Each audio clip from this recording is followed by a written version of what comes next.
LeBron James partied even harder than Jay-Z at Diddy's parties. I'm about to make a documentary about him. He once said no party compares to Diddy's. Diddy's parties aren't made for regular people. No phones, no cameras, just NDAs and a room full of bodies. If you've ever been to that house on Star Island in Miami, you'd understand. Now picture LeBron walking in over 6'8", the brightest presence in the room. Before midnight, LeBron had already taken off his shirt and was pouring tequila into people's mouths on the dance floor. And I'm not talking about Savannah. He was surrounded by models from Paris, dancers from Atlanta, and one R&B singer I can't name because she's married now. By 1 a.m., LeBron was standing on the table and the whole crowd was going wild with him. Every woman at that party had their eyes on LeBron. He wasn't relying on money, it was all about presence. When it comes to letting loose, LeBron makes Jay look like a church volunteer. I will send every single one of these parasites to prison and clean this circle up a bit. Hey, everybody know ain't no party like a Diddy party, so. Yeah, that's what's up. Yeah. In a documentary, there's a couple things I'll share with you guys on what I took away from it. But Rob, maybe share the clip on how he got access to some of the footage of the documentary. Is this the one, Rob? Yep. Go for it. How did you get that footage of Diddy? I figured most journalists would not disclose their sources. Does he know y'all have this in the doc? I would doubt he knows. So when this airs, that'll be the first time that his legal team, Diddy, that everybody knows that this footage is now seeing the light of day.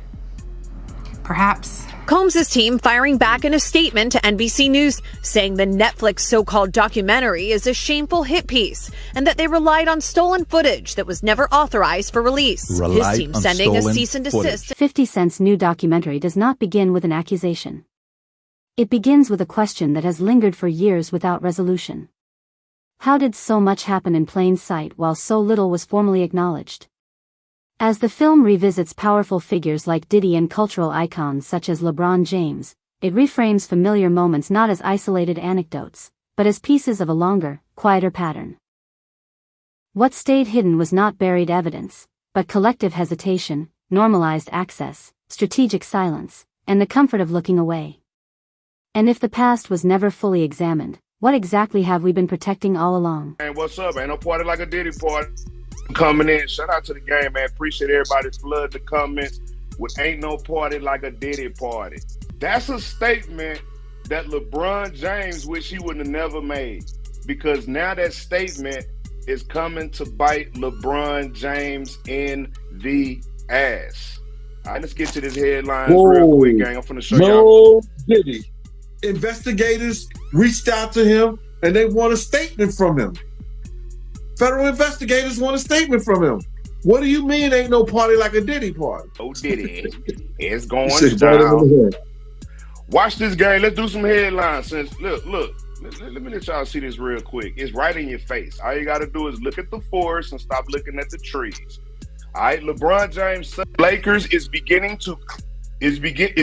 clearer and leaves more questions than answered. LeBron James, he left the NBA suddenly with no answers. He left the NBA suddenly with no answers. All right, so it's headline news. What's really going on?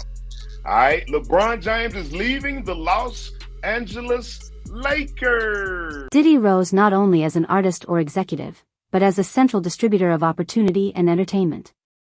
His influence extended through parties, partnerships, and private spaces where access itself became a form of currency. Okay, and this is all in 2024, gang. Look at the dates. You can go and verify this yourself. You can go to Google and Google these same titles. All I did was screenshot them for you all's pleasure. To the game, man. Let me see. Okay, so LeBron, because a lot of people say, is this clickbait? Is this clickbait? Whenever you come on the Favorite Party, Gene, we got paperwork. We got receipts. You will never get clickbait on this channel. All right? Let's keep it moving, guys. All right, more headline news. LeBron James reveals why he stepped away from the Lakers. Whenever you step away from the Lakers, you are leaving the NBA. All right? That's in the title. He's leaving the NBA, so he's definitely stepping away from the Lakers.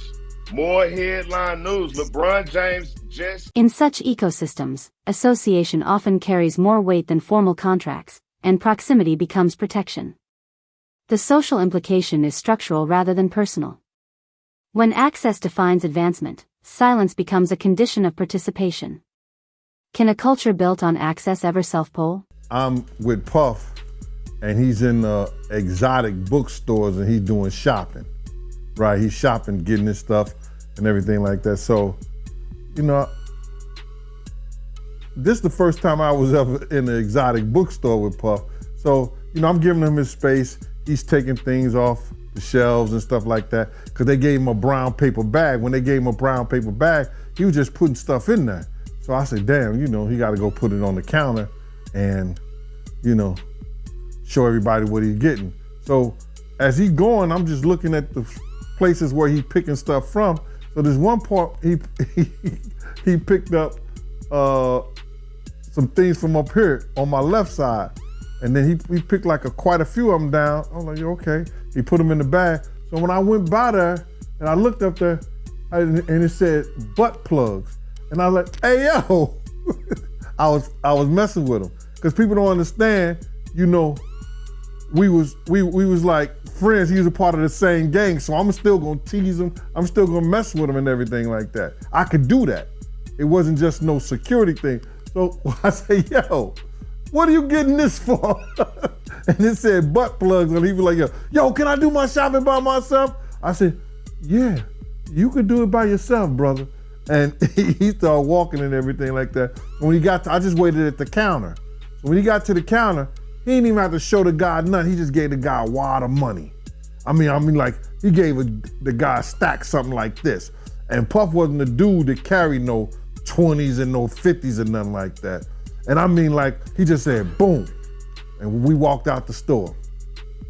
So we had to leave Atlanta and go to North Carolina for a show. You understand? And it was him, this rapper, Sarah, and this other girl.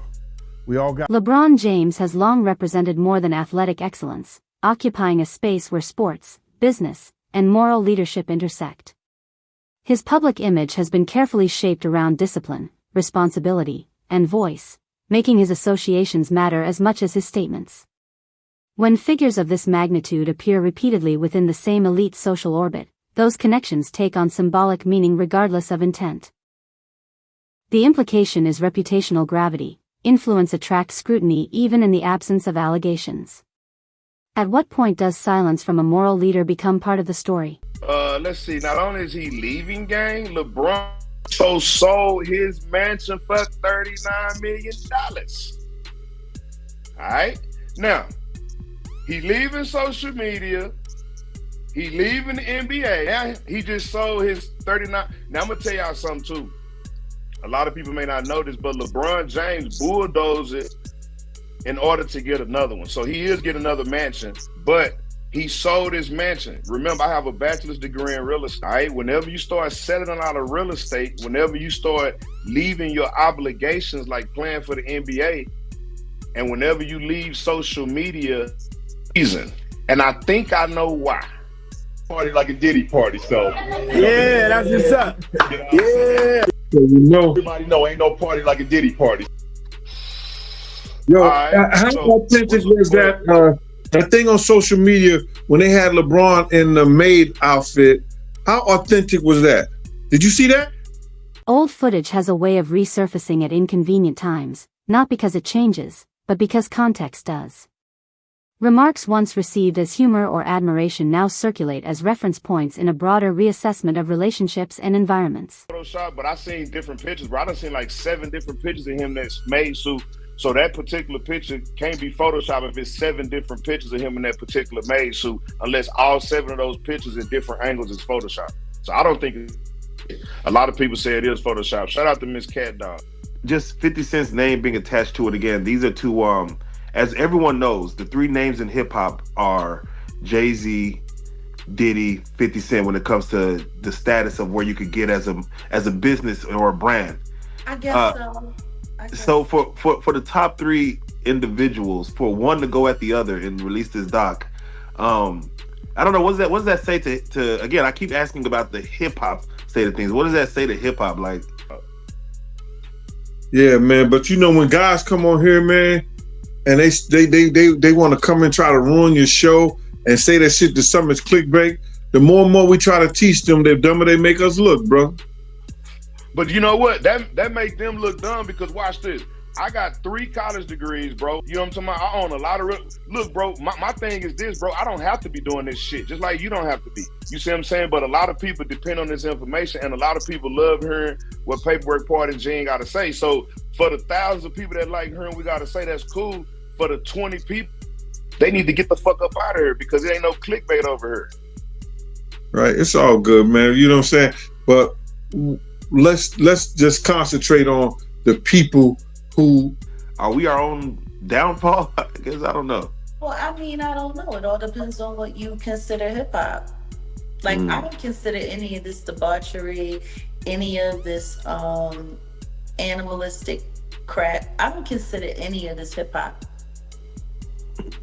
I grew up in hip hop. You know, The documentary does not argue that words are proof, but it highlights how recorded moments can reveal comfort with spaces later called into question. The implication is cultural rather than legal language documents belonging. When context shifts, who controls the meaning of what was already said? He's been asked to come in, you know, and investigators reached out to him and they want a statement from him. Federal investigators want a statement from him. What do you mean ain't no party like a Diddy party? And bro, I'll be sick too. If I'm at a Lakers game and it's feds all in the front row looking at you, talking about, yeah, we gonna get a statement, nigga, I wouldn't go to the games either. I miss the games too, nigga.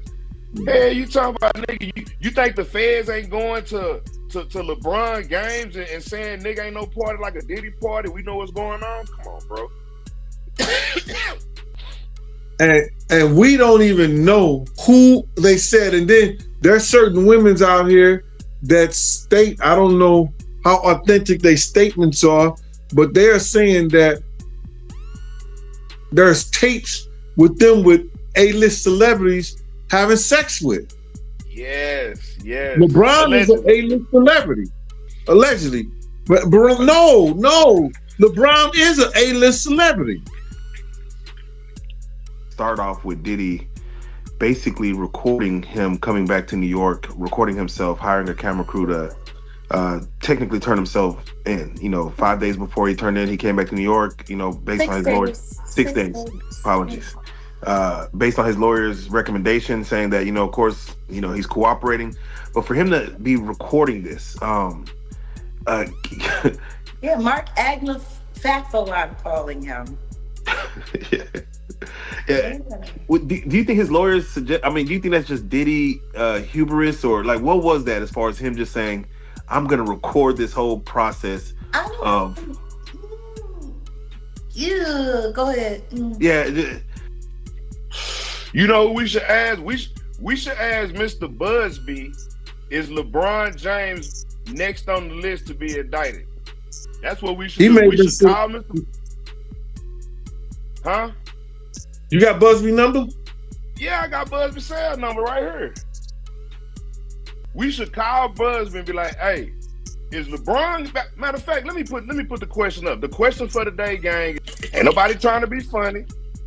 Will LeBron James be indicted with Diddy? That's the question for the day. Diddy done already been indicted. LeBron James say it ain't no party like a Diddy party. Busby say it's a lot of people on the list that he ain't said. As official information slows, unofficial narratives accelerate. The absence of clear authoritative explanation creates space where speculation thrives. Not necessarily because it is accurate, but because it feels unanswered. The documentary traces how years of quiet allowed rumor to function as a substitute for transparency, blurring the line between allegation and assumption. The moral implication is collective frustration. When silence dominates, rumor becomes participation. Is rumor the failure of truth or the consequence of withholding it? Hard to think. But then if you got the A-listers, you know, you got to realize he ran with that that Rat Pack. And I don't even say their names because they said I got their names wrong last time. What's his name? Kushner, what's the other guy? Leonardo, his name. Man, I don't keep up with these cats, but I heard that that's not only the tape that's being shot. There's some other tapes out there, other people too with him, and him doing some things with some other people. So it's quite a few tapes that might be out there, what they're hearing, and I don't want to see the tapes, but I want to know if they really true. Because if they got if they got some tapes out there and it's with some underage, whether it's celebrities or not, it's gonna be crazy, bro. It's gonna be real crazy. And they're gonna have to bring that to forefront because the prosecutor's gonna want those tapes. And they're gonna do whatever they have to do legally to get those tapes. No ifs, ands, and buts about it. So we just better hope for his sake, that's just a bunch of bull crap. But then there's lawyers out there saying, yeah, the tape does exist. Lawyers got on television to say the tapes exist. I don't really know or trust that, because they was trying to say he had a tape with one of the bodyguards and this lady that came out. So we don't know. Entertainment power rarely stays confined to one lane. It travels across music, sports, fashion, and media through shared influence networks. When individuals from different empires converge socially, their collective presence reinforces insulation from scrutiny. The documentary frames this not as conspiracy, but as convergence, an elite that regulates itself through mutual familiarity. The implication is systemic protection, not coordination. If influence overlaps often enough, does accountability dilute by default? Cassie doing, that's his doing, and his learned behavior from the people that mentored him. You gotta realize, man, he learned from Andre Harrell. He learned from Russell Simmons. He learned from Clyde Davis. You understand? When those people are telling you that they were heavy into the drugs, they was heavy into beating women and doing things at that age, at that crazy stage, that's gonna make him think that he could get away with the same thing that they was getting away with back then. You understand? The things that he was saying, the touchy-feely between two men and all that stuff like that, man. All that, he learned that from them dudes. When I told y'all the story, when me and my man went up to Russell Simmons and he had a house and he had a man in bikini drawers in his bedroom, in his bed. You understand? Bruh, this is that he learned. I'm assuming he learned it from them. Let me put that. And I'm not gonna say alleged because I saw that for my own self. My man was with me, Slick was with me, and we saw that for our own self. You understand what I'm saying? So these are behaviors and things that with drugs and all the stuff that's going on, pills, drinking, it can make this man into a monster, and that's what it did, bruh. It made him into a monster, bruh. I personally feel like he got a lot of the things that he did from his mentor, and then he probably did it to the 10th power. You understand? Russell Simmons admitted that he was a drug abuser. You understand? Russell Simmons admitted that he used to put his hands on women. So it's a learned behavior, bruh. Some of that stuff may be in him through his childhood. Through his childhood, he may have some of that things in him, but a lot of things that he was doing was a learned behavior, bruh. You just don't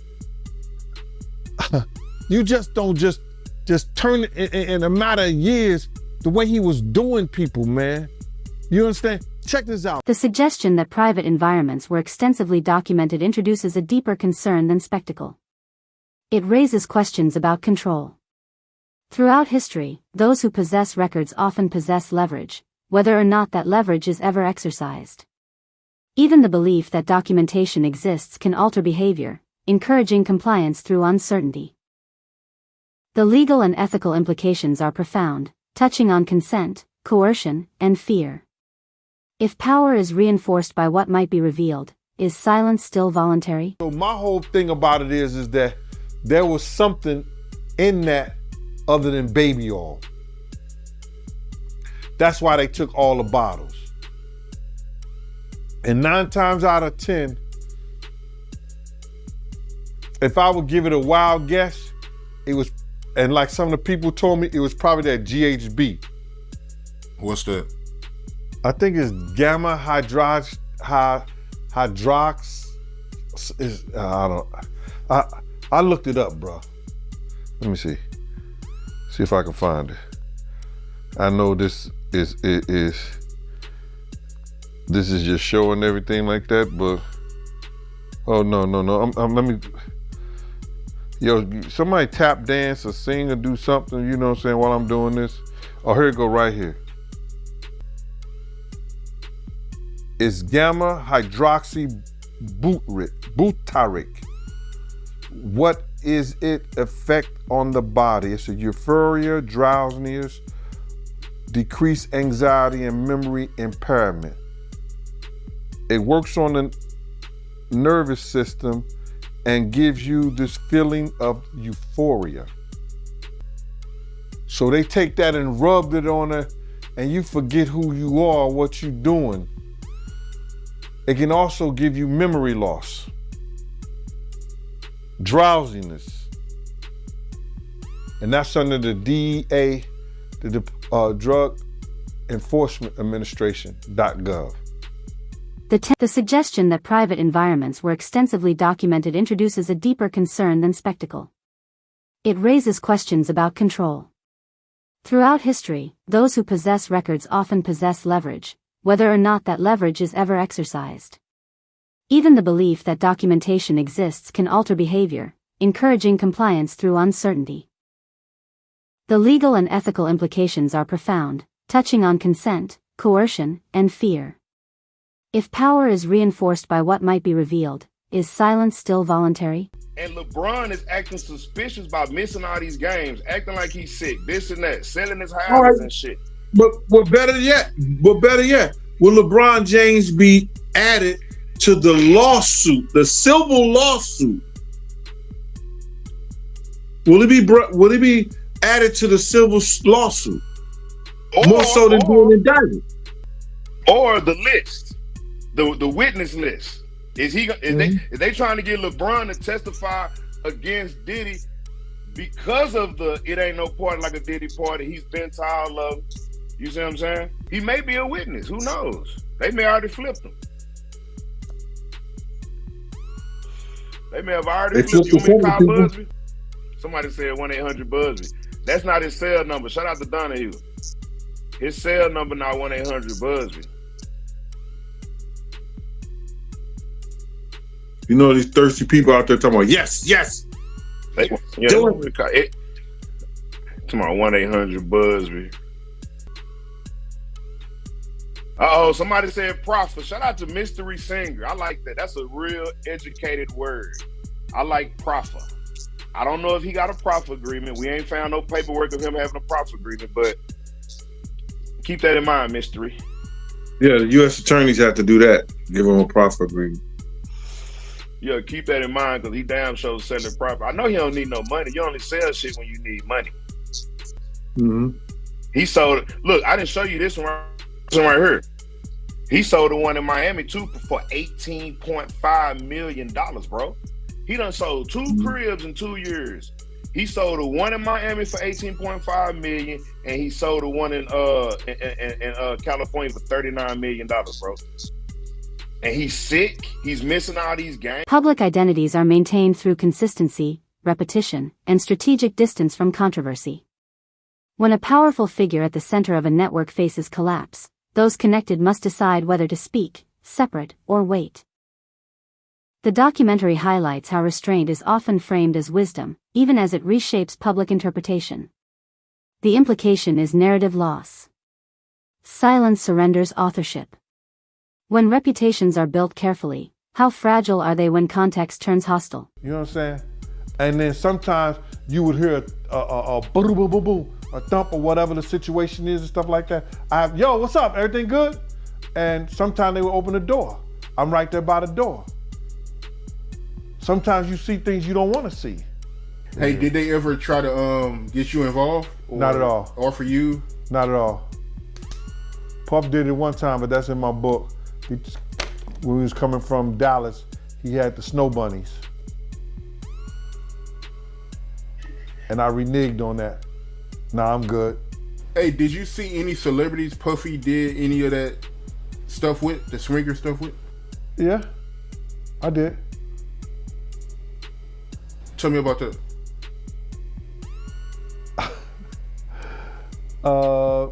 I think I told you about that. One time, him and somebody, him, Sarah, and this young girl flew from Atlanta. And they, and flying from Atlanta, we had this artist with us, right? And we were staying in the presidential suite at the hotel. And this particular artist and Puff, they told me, don't let nobody come in the room. So I said, all right, cool. So I propped my chair by the room door while they went in. So this artist's cousin knocked on the door. So I went to him and I let him in because I knew him, I see his face and everything.